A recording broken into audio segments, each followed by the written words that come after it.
Welcome back everyone, and welcome to sort of the final part of our basic trigonometry introduction.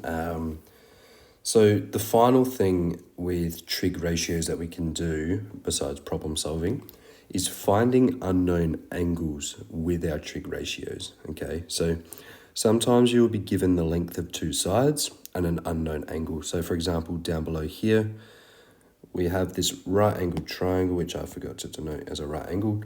All right. So we're given that the hypotenuse is 6 and the opposite length is 1, but we aren't given that angle. So we're given it as theta. Okay.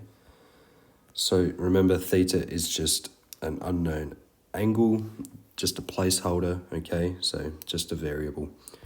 So if we write out our trig ratio equations like we did when we were finding the unknown sides in the previous video, we see that sine theta equals 1 over 6. So we've got sine theta equals opposite over hypotenuse, all right? So that's just our sine theta equals O over H ratio. So to find theta, we need to find the angle whose sine ratio is 1 over 6.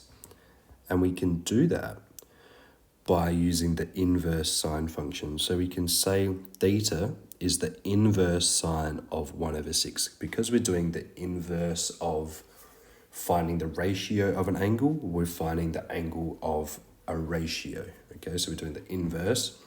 And we write this as such, so we've got theta equals inverse sine, so sine to the power negative 1. So on your calculator, if you push shift and then your sine button, sine negative 1 will pop up. And then we just input our ratio that we have found into that function, okay? So theta equals sine to the power of negative 1 inverse sine of 1 over 6. And then using your calculator, we can find that theta is approximately equal to 9.59 degrees. Just like when we're finding unknown lengths, we need to put our units in, all right? Just be careful on your calculator, your settings might be set to radians. Please just double check this. We want that angle unit to be in degrees, okay? That's super important. Inverse cosine and inverse tangent are defined in the same way. So if we had the adjacent and the hypotenuse, then we'd be using the inverse cosine. If we had the opposite and the adjacent, then we would have the inverse tangent, okay? So an example of finding theta, all right? So on our diagram, again, steps are exactly the same. So we label our diagram, all right? So hypotenuse first for me anyway. So that's our longest side. Our opposite the angle, and then our adjacent is next to the angle. So that process is still the same. Determine what ratio we're going to use. So because we have the adjacent and the hypotenuse, we're going to be using our cos ratio or our cosine ratio, and we write that as such. So cosine of theta. So usually we'd be inputting an angle in here, but we don't know that, so we leave it as theta. And then we've got our adjacent and our hypotenuse, okay? So this is the step where we use our inverse cosine, okay? So theta stays by itself, inverse cosine, so cos negative 1, and then I've just simplified 10 over 15 to be 2 over 3. So you can throw that into your calculator and you'll find that theta is approximately 48.19 degrees, okay? So the different step is going from here to here, all right? So when we're in this format here, all we need to do is take this cosine and use the inverse on the other side to leave theta by itself. So another example, finding alpha. Again, alpha is just a Greek symbol, just a variable, okay? So on this side here, so we've got some decimals in for our lengths now. Process stays exactly the same, and even if we're using a different variable, process stays the same. So we're going to label our triangle, so our hypotenuse, our opposite, and then our adjacent, okay? So because we have our opposite and our adjacent sides with information, we know we're going to be using the ratio tan, okay? Therefore, tan alpha equals opposite over adjacent. tan alpha equals 10.4 over 6.35, so opposite over adjacent, okay? And this is where we use our inverse tan function to get alpha by itself. So inverse tan of 10.4 over 6.35, put that straight into your calculator, and alpha equals approximately 58.59 degrees. All right, hopefully that is super clear for you guys now. So I have one big example that sort of ties together all of the things we have learned. So I'm going to give you a couple seconds, pause the video, have a crack at finding all of the unknowns in this question using trigonometry. All right, pause now, and then when you come back, we'll run through it together. All right, welcome back. Hopefully you guys had a good, decent crack at this question. All right, so process of these questions are the same.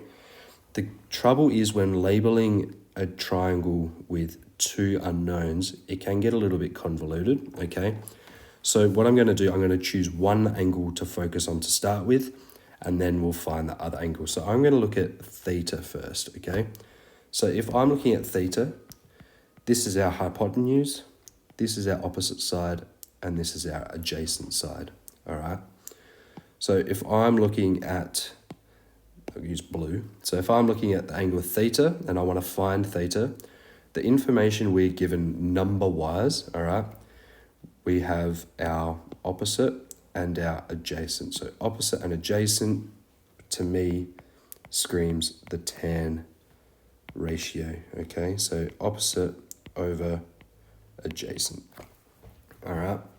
Remember, when we are trying to find an angle, theta equals the inverse of the ratio selected, so inverse tan, and then 7 over 8.6. Putting that into your calculator, 7 divided by 8.6. All right, that comes out to be approximately 39.14 degrees. All right, so I'm actually going to replace that in here because now that's information we can use. All right. So what I'm going to do, I'm going to remove these labels and I'm going to relabel it for using it in terms of alpha. So in terms of alpha, the hypotenuse actually stays the same. The opposite side now becomes 8.6, okay? And our adjacent becomes the 7, okay? So to find alpha, we need to figure out what ratio we're going to use. Again, we're given the numbers on our opposite and our adjacent side. So we're going to be using tan again, okay? So tan alpha equals opposite over adjacent. So this time we have 8.6 over 7. When we get it to this point, we need to use the inverse tan function. So inverse tan and then 8.6 over 7. All right, putting that into your calculator, inverse tan, 8.6 divided by 7, and that comes out to be approximately 50. So alpha is approximately 50.86 degrees. All right, we're going to put that into our diagram again. All right, so now we need to find x, okay? So because my triangle is already labeled for our alpha, we're going to keep using that alpha just so we don't have to rearrange what relabel our triangle, sorry. So to find x, we need to find a suitable ratio. Because we're given both sides, opposite and adjacent, it wouldn't matter what ratio we used out of sine and cosine. Because 7 is a bit of a nicer number to deal with than 8.6, I'm going to use my adjacent side. So we've got hypotenuse and adjacent, so we're going to be using cos, and then we're going to put in our angle, so 50.86, and that is equal to adjacent over hypotenuse, so 7 over x. All right. Now we need to rearrange for x. So times both sides by x, so times by x, times by x. We are left with x times cosine 50.86 equals 7. Now we're going to divide both sides by cos of 50.86. Do that to both sides. And then we're going to be left with, so on the left-hand side here, cos of 50.86 divided by cos of 50.86 equals 1. So we're left with x equals 7 over cosine 50.86.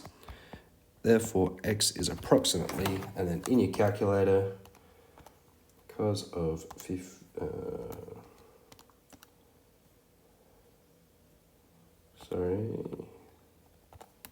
beautiful. X is approximately 11.09, and then we're dealing with meters. All right. So at the end of this question, because we're finding theta, alpha, and x, we will just state that alpha equals approximately 50.86. Theta is approximately 39.14. And they should have degrees, and then x is approximately 11.09 meters. All right, hopefully you guys got those as your solutions as well.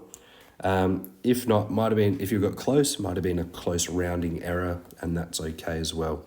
Hopefully this little video playlist has helped you get a better understanding of trigonometric ratios, how to use them to find unknown lengths, and how to use them to find unknown angles. All right, we'll catch you guys.